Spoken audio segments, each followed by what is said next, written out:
Just like Rube Goldberg, the incredible true story of the man behind the machines, written by Sarah Aronson, illustrated by Robert Newbecker.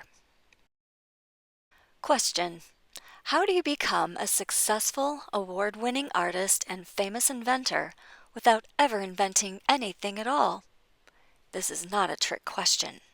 A man named Rube Goldberg did it.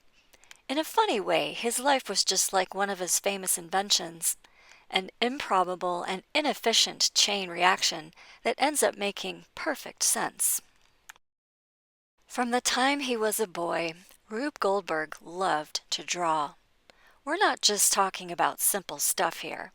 As early as 4 years old, Rube traced the cartoons he found in his books. At 11, he took official art classes from a sign painter. Rube might have been a quiet boy. He might have been shy. But he was determined to be a great cartoonist for a big-time newspaper. Unfortunately, when he told his family, they were absolutely horrified, beyond dismayed. Rube's father, Max, had emigrated from Germany to America to give his family a chance for a better life. He didn't want his son to end up a beggar on the streets. So, to please his father, Rube went to the University of California, Berkeley, studied engineering, and after graduation, got a job with the City of San Francisco Department of Water and Sewers. It was a good job. It paid well. That could have been the end of the story, right? Wrong. Rube detested shoveling tunnels in mines 2,000 feet underground. He didn't enjoy mapping sewer pipes either, and he wasn't very impressed with the city's government. Rube still wanted to draw comics for a big-time newspaper. So after 6 months, he quit engineering and started over. He got a job at the San Francisco Chronicle. For $8 a week, Rube emptied wastebaskets, cleaned the floors, and filed photographs in the document morgue. And whenever he had a chance, Rube drew, and drew, and drew. Day after day, Rube submitted his cartoons to the editor. Night after night, the editor mostly said no. When he said yes, Rube sometimes got paid, but other times he just got out of the office tasks he didn't like to do.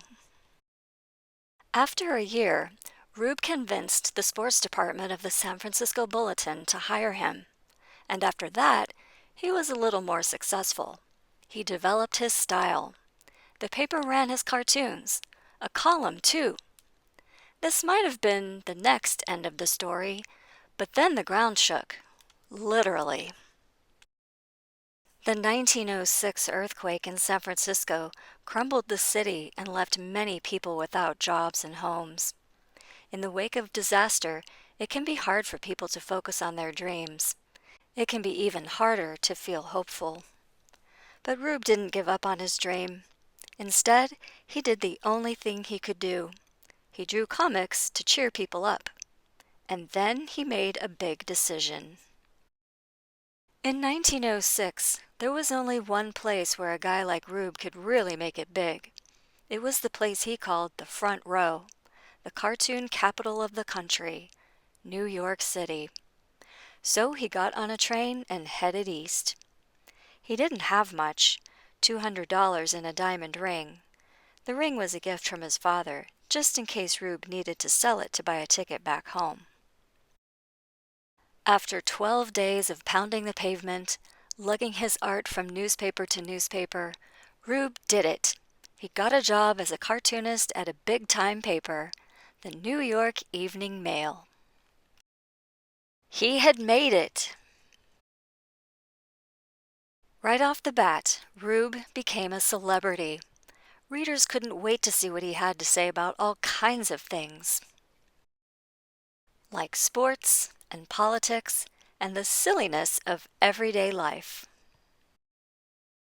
But maybe more than anything else, everyone loved reading about Rube's alter ego, Professor Lucifer Gorgonzola Butts.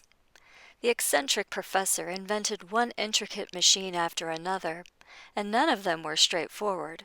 In fact, they were the opposite of straightforward and often disregarded the laws of physics.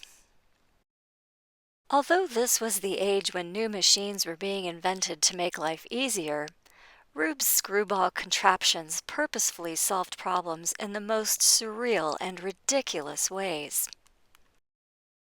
Things like, how do you put holes in donuts? Or, how do you turn off a light? Or even, how do you cut your own hair? Just like the machines he studied in engineering school, these complicated contraptions required lots and lots of parts. And they always worked. On paper, of course. They weren't practical in the real world, but that was never the point. Rube Goldberg didn't draw machines that solved real-world problems. He drew comics to make us look closer, and question logic, and tickle the imagination. And because of that, these machines accomplished something astounding and more important than any pile of nuts and bolts ever could. They challenged people to use the most amazing machine in the universe. The brain! So, let's take it from the top. Rube Goldberg became a stubborn, smart, serious about being funny engineer, office boy, cartoonist, commentator, comic genius, and award-winning artist and inventor, whose name is now an adjective in the actual dictionary without inventing a thing. Is this kind of thing still possible? You bet it is.